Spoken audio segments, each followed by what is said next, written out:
Good morning. This is Reverend Dr. Chuck Curry. I hope that you're having a blessed Sunday. This week, United States Senator Jeff Merkley reintroduced the Equality Act in Congress. This is a vital piece of civil rights legislation that will provide needed protections for those in the gay, lesbian, bisexual, and trans community. Why is such legislation needed?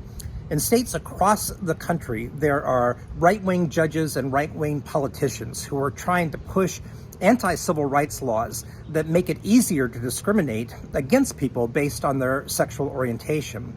Already in many states, it is legal to discriminate against people in areas like employment and housing because of their sexual orientation. Now, the Bible is pretty clear about this from my perspective. The greatest commandment is to love God and to love neighbors. The greatest commandment is not to hate. The greatest commandment is not to discriminate.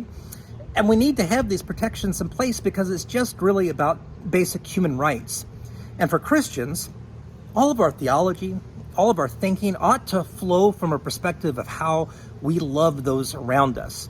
The Equality Act is super important because it provides basic protections that the rest of us are already afforded.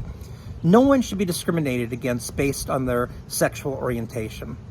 And the hate that's out there right now, the anti-gay laws, the anti-trans laws that are being passed, and the court decisions that are being made fly in the face of America at its best.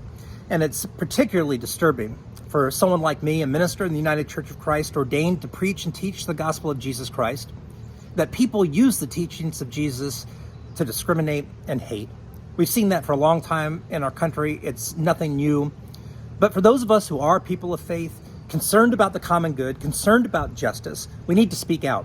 And so here's an opportunity. Sign this petition. The link is right here from the United Church of Christ, and you'll send a message immediately to your members of Congress, letting them know that you support the Equality Act and that you want it passed. I can't think of a better way to spend a little bit of your Sunday morning. May God bless you. May God bless the United States and all of us.